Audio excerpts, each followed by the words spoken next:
আজ 2026 উচ্চ মাধ্যমিক তৃতীয় সেমিস্টার ভূগোল বিষয়ের যে পরীক্ষাটি হয়ে গেল সেই পরীক্ষার প্রশ্নপত্র আমি তোমাদের সামনে তুলে ধরছি এবং সঠিক উত্তরগুলো তোমাদের সামনে চিনিয়ে দেওয়ার চেষ্টা করছি। তোমরা শেষ অবধি ভিডিওটির সঙ্গে থাকো। তার আগে বলো তোমাদের পরীক্ষা কেমন হয়েছে। তোমরা সম্পূর্ণ উত্তর মিলিয়ে আমাকে অবশ্যই জানিও কে কত নম্বর পেলে। তো চলো শুরু করা যাক। প্রথমেই দেখে নাও যে প্রথম প্রশ্নটা বলেছে, প্রশ্ন সেট কিন্তু তোমাদের আলাদা আলাদা হবে, তো তোমরা সেই অনুযায়ী একটু কষ্ট করে মিলিয়ে নিও যে নিম্নলিখিত কোন বিবৃতিটি খাদ্য শৃঙ্খলের ক্ষেত্রে প্রযোজ্য নয় বলেছে। কিন্তু হ্যাঁ, তাহলে এটা কিন্তু অন্য কিছু দেখারই দরকার নেই, প্রথম অপশনটাই হবে। খাদ্য শৃঙ্খলে শক্তির প্রবাহ সর্বদা চক্রাকার। চক্রাকার কি? নিশ্চয়ই চক্রাকার নয়, একমুখী। প্রথমটা হচ্ছে এ অ্যান্সার হবে। দ্বিতীয় দেখে নাও, দক্ষিণ ভারতের তুলনায় উত্তর ভারতের সমভূমি অঞ্চলে নিত্যবহ খালের সংখ্যা বেশি হওয়ার কারণ হিসাবে নিম্নলিখিত কোনটি প্রযোজ্য আবার নয় বলেছে। তাহলে উত্তরটা হচ্ছে কিন্তু অপশান ডি। উত্তর ভারতের সমভূমি অঞ্চলে কূপ, নলকূপ ও জলাশয় পদ্ধতিতে সেচ ব্যবস্থা গড়ে তোলা ব্যয় সাপেক্ষ ও কষ্টসাধ্য। 3 নাম্বার, নদীর মোহনায় নিম্নলিখিত কোন ধরনের বাস্তুতন্ত্র লক্ষ্য করা যায়? এটা অপশান এ খাড়ি বাস্তুতন্ত্র। 4 নাম্বার, পৃথিবীর সর্বাধিক লবণাক্ত হ্রদ হলো অপশান বি ভ্যান হ্রদ। 5 নম্বর, পরিব্রাজনের আকর্ষণ শক্তি বা পুল ফ্যাক্টর নয় কোনটি? এটা অপশান ডি ধর্ম ও জাতিগত ভেদাভেদ। 6 নম্বর দেখে নাও, ভবিষ্যৎ জনসংখ্যা বৃদ্ধি নির্ধারণের পদ্ধতিকে বলা হয় অপশান ডি জন অভিক্ষেপ। এরপর 7 নম্বর দেখো, 2011 সালের আদমশুমারি অনুসারে নিম্নলিখিত রাজ্যগুলিকে জনঘনত্বের ক্রমহ্রাসমান বিচারে সাজাও। তাহলে সেক্ষেত্রে কিন্তু হবে অপশান এ সঠিক উত্তর। এখানে একটি সঠিক বিকল্পটিকে প্রশ্নসূচক স্থানে বসাও। 4 নম্বর প্রশ্নে বলেছে আমদানি বাণিজ্য, পুনঃরপ্তানি বাণিজ্য, রপ্তানি বাণিজ্য। তাহলে এখানে কি হবে? তাহলে এটা হচ্ছে আন্তর্জাতিক বাণিজ্য, অপশান বি। তারপর দেখো, মহিসঞ্চরণ মতবাদের প্রবক্তা হলেন অপশান বি আলফ্রেড ওয়েগনার। এরপর দেখো, উন্নয়নশীল দেশে বয়সলিঙ্গ পিরামিডের আকৃতি হয় অপশান এ সমবাহু ত্রিভুজের মতো। এরপর দেখো, বন্যাপ্রবণ অঞ্চলে উচ্চস্থানে গড়ে ওঠা বসতিকে কি বলা হয়? অপশান বি শুষ্ক বিন্দু বসতি। এবার নিম্নলিখিত অঙ্কিত বসতিটি কোন ধরনের বসতি উল্লেখ করো। এখানে কিন্তু একটা ছবি দিয়ে দিয়েছে তোমাদের, এটা কিন্তু অপশান ডি রৈখিক বসতি। ভারতের বৃহত্তম তৈল শোধনাগারটি অবস্থিত হলো অপশান সি জামনগর, গুজরাট। এরপর অবরোহণ ও আরোহণ প্রক্রিয়ায় সম্মিলিত ফল হলো অপশান বি পর্যায়ন।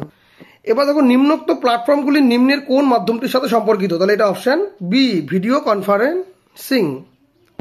এবার 16 নম্বর দেখো, যখন দুটি সন্নিহিত হিমবাহের পার্শ্ব গ্রাবরেখা একত্রিত হয় তখন তা ড্যাশ গঠন করে। তাহলে কি হবে? মধ্য গ্রাবরেখা, তাই না? মধ্য গ্রাবরেখা হচ্ছে অপশান এ হচ্ছে সঠিক উত্তর। এবার বাম স্তম্ভের সঙ্গে ডান স্তম্ভ, তাহলে অবিরাম বৃষ্টি কি হচ্ছে? নিম্ব স্ট্যাটাস মেঘ। ঝিরিঝিরি বৃষ্টি স্ট্যাটাস মেঘ। তারপরে বজ্রবিদ্যুৎ সহ ঝঞ্ঝা কিউমুলোনিম্বাস। পরিষ্কার আবহাওয়া সিরোকিউমুলাস। তাহলে অপশান হয়ে যাচ্ছে ডি।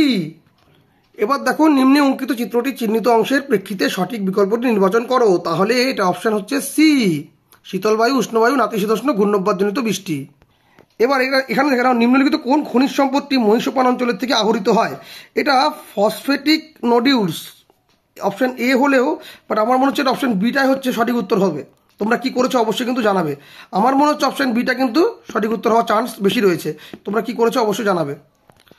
এবার বাম স্তম্ভের সঙ্গে ডান স্তম্ভ, এখানটায় যে পার্টটি রয়েছে সেই অনুযায়ী তোমাদের উত্তর হয়ে যাচ্ছে অপশান এ। এখানে দেখো, 3 দিক থেকে 3টি রাস্তা এসে একটি বিন্দুতে মিলিত হলে উক্ত স্থানে রাস্তা বরাবর ড্যাশ আকৃতির গ্রামীণ বসতি গড়ে ওঠে।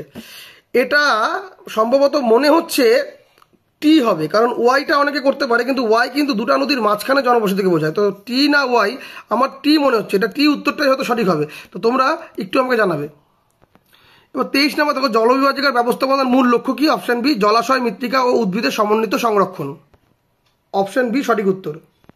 এবার বাম স্তম্ভের সঙ্গে ডান স্তম্ভ দিয়েছে, তো সেই অনুযায়ী তোমাদের উত্তর হয়ে যাচ্ছে অপশান ডি। এবার দেখো, ভৌম জলের ভান্ডার সৃষ্টির জন্য ভূগর্ভে ড্যাশ শিলাস্তরের নিচে ড্যাশ শিলাস্তর থাকা অবশ্য প্রয়োজন। তাহলে এটা অপশান সি প্রবেশ্য এবং অপ্রবেশ্য। এখানে নিম্নলিখিত স্তম্ভ দুটি মিলিয়ে বিকল্প নির্বাচন করতে বলেছে, তো সেই অনুযায়ী তোমাদের যে উত্তরটা হবে সেই উত্তরটি হয়ে যাচ্ছে অপশান বি।